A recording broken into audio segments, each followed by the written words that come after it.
नमस्कार आजिर एही विश्लेषण को स्वागत। आज आमे सीधा सड़क एक बहुत खास विषय उपरे आलोचना करने को जाउछे। ताहा हेउछे आम ओडिशार राज्य संगीत वंदे उत्कल जननी। प्रकृतरे देखिबा को गले एहा केवल किछि धाड़ीर कविता बिल्कुल नुहे। एहा हेउछि आम ओडिया अस्मितार आम गर्वर एक जीवंत दलील। तेबे आसंतु एहार ऐतिहासिक एवं काव्यिक गभीरता भितरकू टिके बुड़ पकाइबा। तेबे आज आमे मुख्यतः पांचोटी दिग उपरे नजर पकाइबा। प्रथमे कविंक परिचय और तांकर अवदान, द्वितीय आमर एही सरकारी राज्य संगीतार महत्व, तृतीय एथिरे थिबा प्राकृतिक सौंदर्यर वर्णना, चतुर्थरे आम कला मंदिर एवं वीरत्वर गाथा, एवं शेषरे किछि गुरुत्वपूर्ण शब्दार्थ और पूरा विषयर सारांश। बस एतिकी। अच्छा, प्रथमे आसंतु कविंक विषय जानिबा, जहांक बिना एही महान कृति संभव होई पारि नथांता।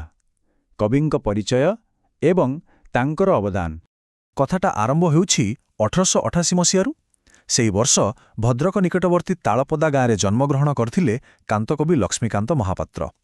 तांको पितांक नाम थिला चौधरी भागवत प्रसाद सामंतराय महापात्र एवं माता थिले राधामणी देवी।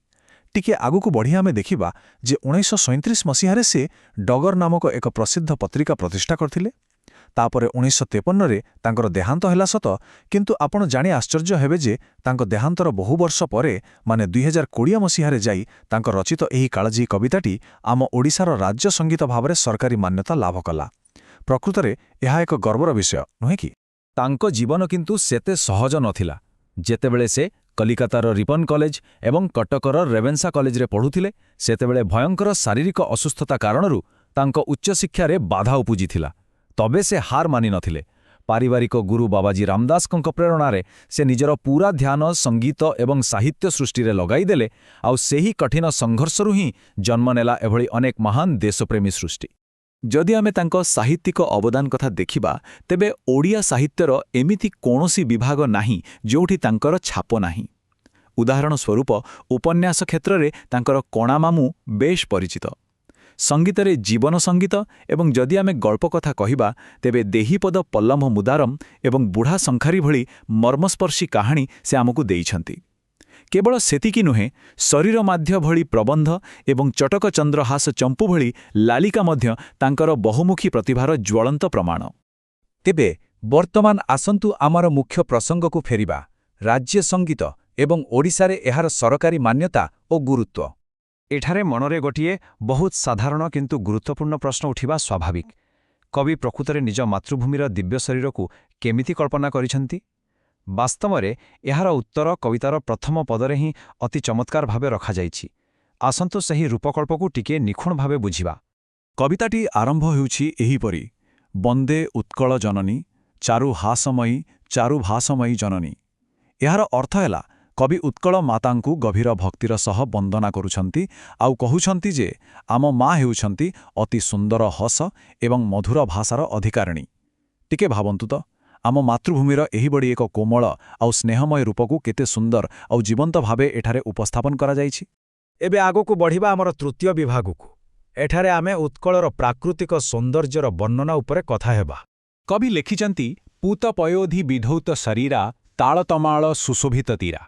एहार अर्थ हेउछि, पवित्र समुद्रर ढेउ आसी सती जेमिति उत्कल जननीଙ୍କ चरणकु निज हातरे धोई देउछि, आउ सेही समुद्रकूलटी ताल एवं तमाळ गछरे भरी रहिछि, जहा देखिबाकु अति मनोरम लागुछि। एहा प्रकृतिर एक निखुण जीवंत चित्रपट कहिले भूल हेब नाही। ठीक सेहीपरि परवर्ती धाड़ीगुड़िकरे कविंकर सेही काव्यिक चमत्कारिता आहुरी खोलिकी बाहारिछि। घन घन वनभूमि राजित अंगे नील भूधरमाला साजे तरंगे।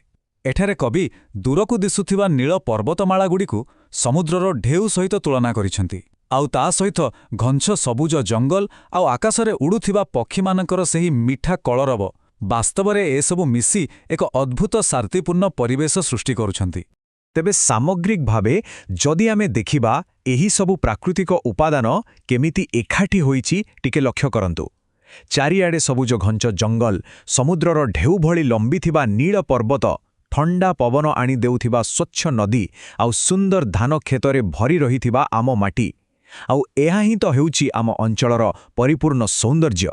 सतरे केते सुंदर ना आम ओडिशा। ଏବେ ଗୋଟିଏ ନୂଆ ଦିଗକୁ ଯିବା।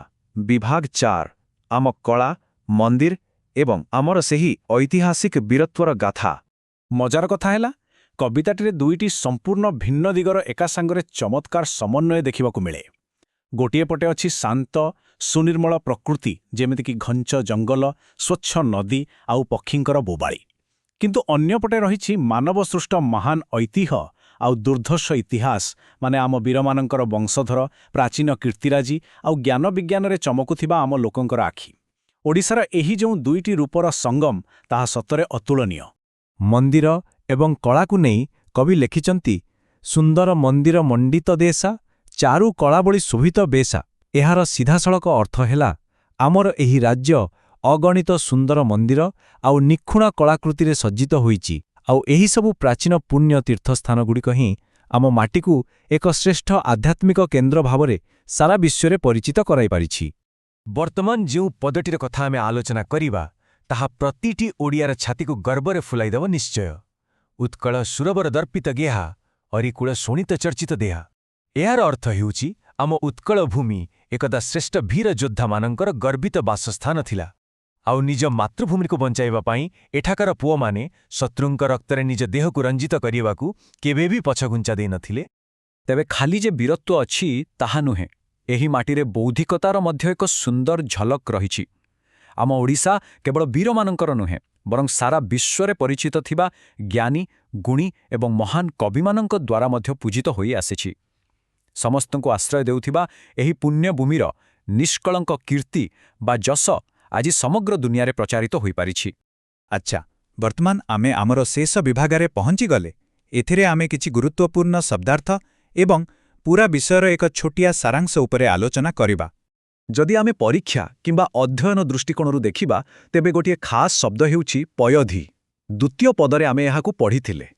ଏହାର ପ୍ରକୃତ ଅର୍ଥ ହେଉଛି ପବିତ୍ର ସମୁଦ୍ର ବା ସାଗର, ଯିଏକି ନିଜ ଜଳରାଶିରେ ଉତ୍କଳ ଜନନୀଙ୍କ ଦିବ୍ୟ ଶରୀରକୁ ସବୁବେଳେ ଧୋଇ ପବିତ୍ର କରୁଥାଏ।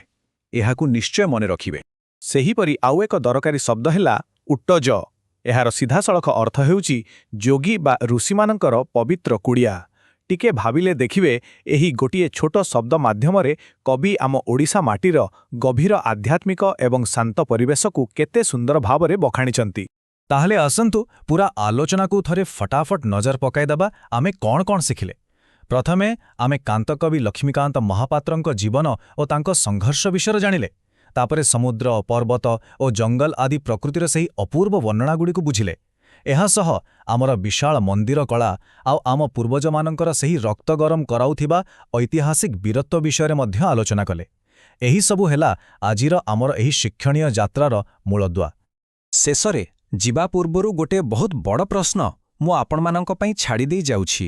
ନିଜ ମାତୃଭୂମିର ଏଇ ଯେଉଁ ବିଶାଳ ସାଂସ୍କୃତିକ ଗୌରବ ଆଉ ଐତିହ୍ୟ ରହିଛି, ତାହାକୁ ଆମ ଆଗାମୀ ପିଢ଼ି କେମିତି ଆଗକୁ ନେଇକି ଯିବେ?